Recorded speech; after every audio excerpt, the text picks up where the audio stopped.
Hello ladies and gentlemen, today we are going to be making a simple handmade weaving project. This involves making a basic loom and actually weaving a work of art. So the supplies you're going to need, the first thing is something to make your loom out of. What I have here is just a scrap piece of crescent board. It was a sample I got from somebody. It's a weird color. Another thing that you could use for that is just cardboard, okay? I chose to use this paper because, like I said, it's scrap and it's the perfect size. You're going to then need yarn of various colors. You could do it with one color if you want. I have chosen these 4 shades of blue because I have a lot of blue and I thought that those would look pretty good together. My goal for my design is to make it a little bit varied but still kind of monochromatic, so that's why I'm going with all the blues. Next thing, you're going to need a pair of scissors, preferably a good sharp pair of scissors, and a ruler, and then a pencil. And then the last thing, which I don't have out at this moment, is something to do kind of your weaving with. Now that can be like a popsicle stick or a small ruler or something like that, but something to do your weaving with. So those are the supplies you need. So let's go ahead and get started. So you have your board here. Now whatever size your board is for your loom is going to be the size of your object, kind of roughly the size, not necessarily as long, but that's as wide as it can be. What I am making is a small, almost like a coaster, I guess you would say. I make little coasters for various things.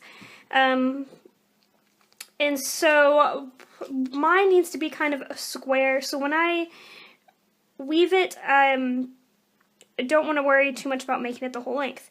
So to make the loom, you're going to take your cardboard and then you're going to be making marks.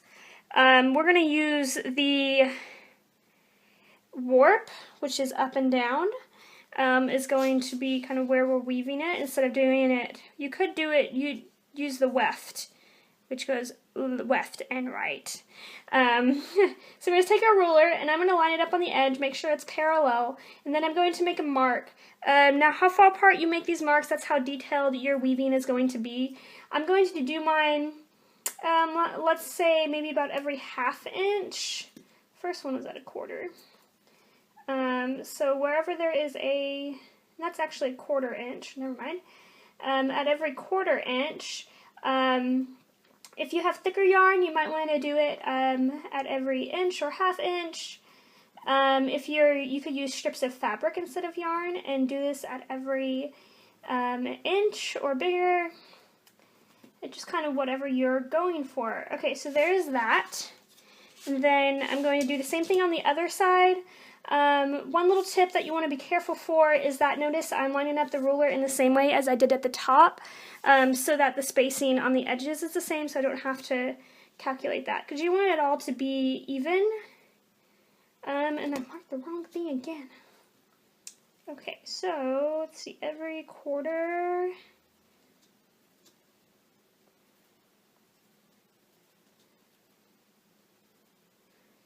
And this is rough. You can tell that I'm not lining it up perfectly, but roughly every 1/4 inch. And last one. Okay. So now that I have those, and I might end up, when I cut it, I might do every other one to start with. You're going to now cut kind of little notches, and you want to cut down maybe 1/2 inch or so. So at each notch, you're going to cut like a little tab there. And you want them all kind of roughly, not roughly, but you do want them all the same depth.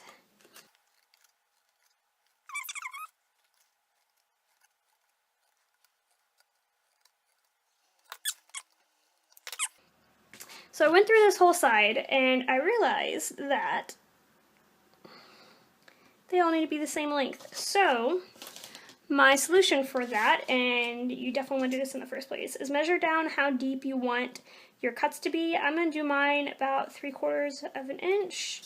So I'm going to measure in 2 spots, 3/4 of an inch. Once you have those 2 spots, you can connect them with your ruler. That should make a straight line, yeah. So now, on this side, when I'm cutting it, I'm going to cut to that line.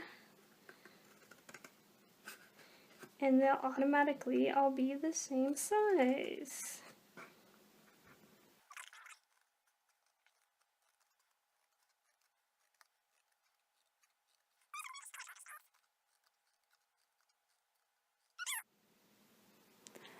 Okay, so we are ready for the yarn. The first thing that you're going to do when starting to work with your yarn is to choose your base color. This is the color that you're going to be seeing the most. So out of my 4 yarns, I think I am going to go with this pale blue, and I don't think I'm going to end up using this primary blue. I'm not a fan of primary blue. Okay, so I have my yarn, and there's a big knot over here. So I'm just going to, for the sake of efficiency, cut that off, and I'm going to use this. Okay, so you're going to start by looping your yarn from one end, kind of looping it through like this, and then you're going to go around, I hope you can see that, go around the tab, and because our board is pretty tight, it's going to stay in place. And then you're going to go directly across to the one across. See kind of how we're going to end up skipping one, and that's okay. Kind of go through and pull it through. You don't want to pull it too tight, and then just keep turning it around and weaving it through, and then go around the tab and go across to the next one. Yeah, be careful not to pull too hard. Okay, and then you're just going to keep doing that all the way across till you get to the end.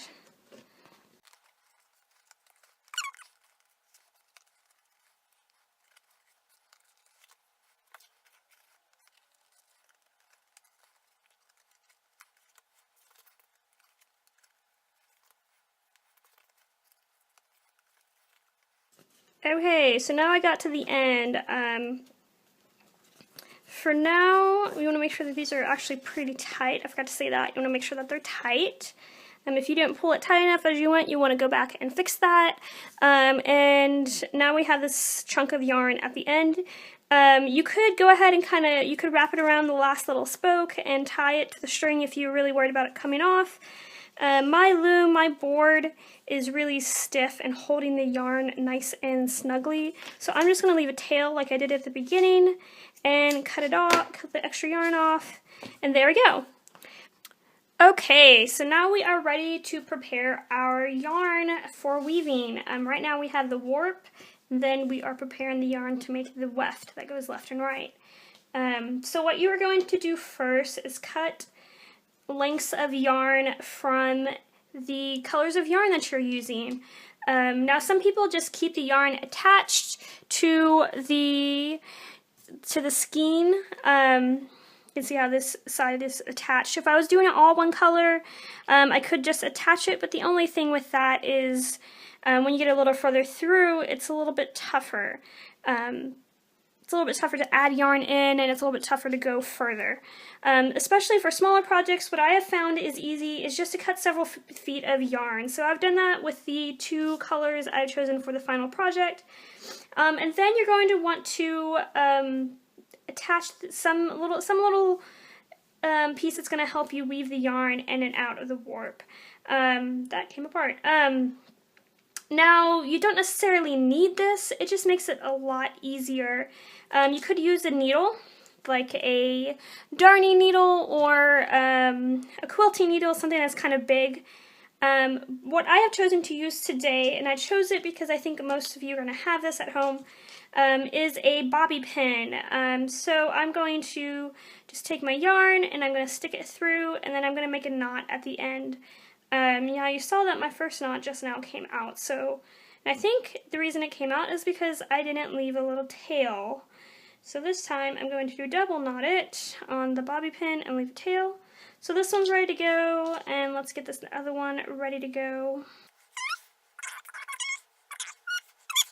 Okay, so with this piece, I'm not quite sure what pattern I'm going to do. I think I might end up making it up as I go along. You could do a pattern with stripes and kind of alternating your strings, which might end up what I'm doing. I think what mine is going to look like is I'm going to use this yarn here, which is actually, as you can see, is multicolor. It's striping yarn, which means that it'll kind of change colors and make something that kind of looks like stripes as you go. And then I have this fluffy stuff, which I think I'm going to use just kind of in the middle. I'm going to keep it simple today. So when you are cutting your pieces of yarn, the reason why it's easier to have a shorter piece instead of the big old skein is so that you can pull it all the way through. And here is what I mean. So we're going to be going over, or under, over, under, kind of alternating. So I'm going to start with my bobby pin here. I'm going to go under the first yarn, over the second, and then under, over, and keep going like that. And it's helpful to have the bobby pin because you can stick it through several at a time, and then kind of pull the bobby pin out, and I'm going to keep going. The first one is always the hardest one. Pull it through, and then I'm going to kind of tuck it up. And I'm going to pull my whole yarn through. Now this part isn't really required, but it makes it a lot easier in the end if you pull all of your yarn through. Okay. So I'm going to just pull enough to have a tail. I'm going to kind of scoot it at the end. Then I'm going to take my little bobby pin end, and I'm going to find it, there it is. And then I am going to start on the other side, and then in the next row I'm going to do the opposite of what I did in the first row. So as you can see right here in the corner, this yarn is over the warp, so I'm going to go under that one when I start the next row. There we go. So under, over, and then just keep up your pattern. It's going to take a second to get it going. Okay.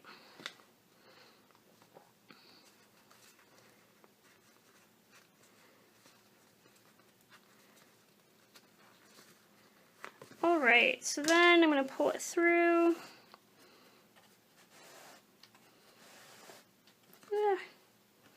Okay.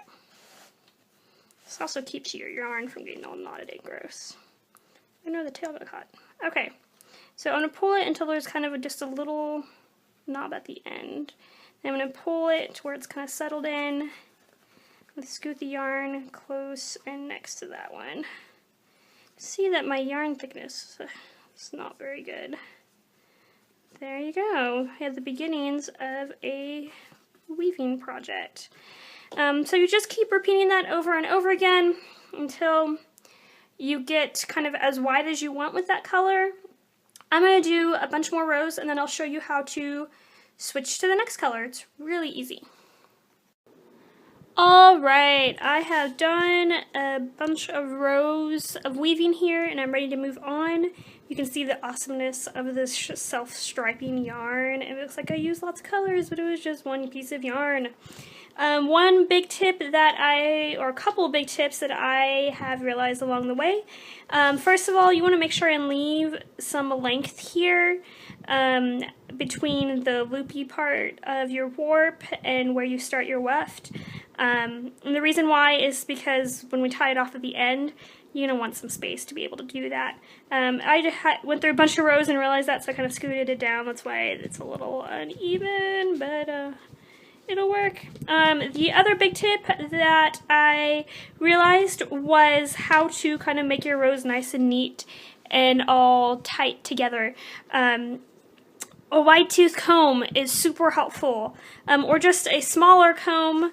The wide tooth comb is pretty good for like the size that I did. As you can see, it doesn't go in every single row, but it works really well to kind of scoot things and tuck them in. So I've done my rows, and now we are ready to start our second color. I went through my whole piece of yarn here, so I'm going to have to start a new one when I switch colors again.